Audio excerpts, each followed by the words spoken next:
Grief and ghosts aren't new territory for any national cinema, and this is perhaps particularly true of Thailand. But A Useful Ghost is an entertaining and moving, if also somewhat sprawling, fable of love and loss that isn't quite like anything you've seen before.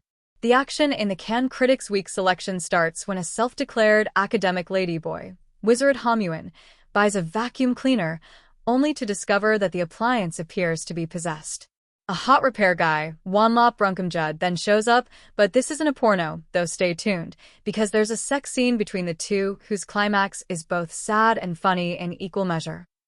He's there to introduce the main narrative, the tragic tale of the widower March, Witsard Himarat, lost in grief for his wife who has recently died of dust poisoning.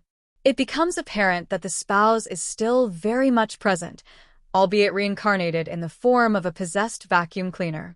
From vertigo to birth, the idea of loved ones returning to us in strange circumstances is a powerful cinematic motif. A Useful Ghost marks one of the more esoteric entries in that canon. Part of the fun of the film is in seeing how other people react to the fact that March is keen to rekindle his bond with his wife, regardless of her new status as electrical appliance. Some of the film's best comedy is mined from the fact that it's less that she's a vacuum cleaner and more that she's returned at all that provokes the ire of March's family.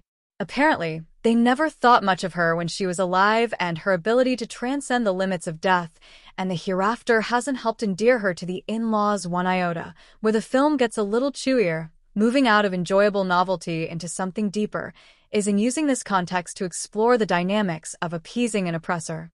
Rather than rebel against the family who treat her so poorly, Vacuum Nat attempts to placate them by proving herself a useful ghost. She will help them exorcise similarly displaced spirits from their factories, where unsafe working conditions have killed others who have later come back as appliances too. This collaboration with the oppressor, rather than solidarity with the oppressed, makes Nat a complicated heroine. But because she is so low down the pecking order, being both dead and a vacuum cleaner, you have plenty of sympathy for her plight. This all works because there's something oddly refined about the vacuum cleaner's performance, despite the inherently comic premise. You might expect the comedy here to come from a clunky little machine reversing into things and bumping about like a cute robot in an 80s movie.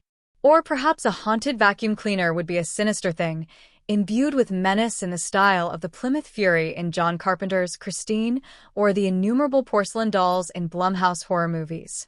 One could so easily imagine the hose glinting, serpentine, filled with evil intent. Instead, there's something dignified and elegant about the vacuum as it steadily glides about with a strange vulnerability.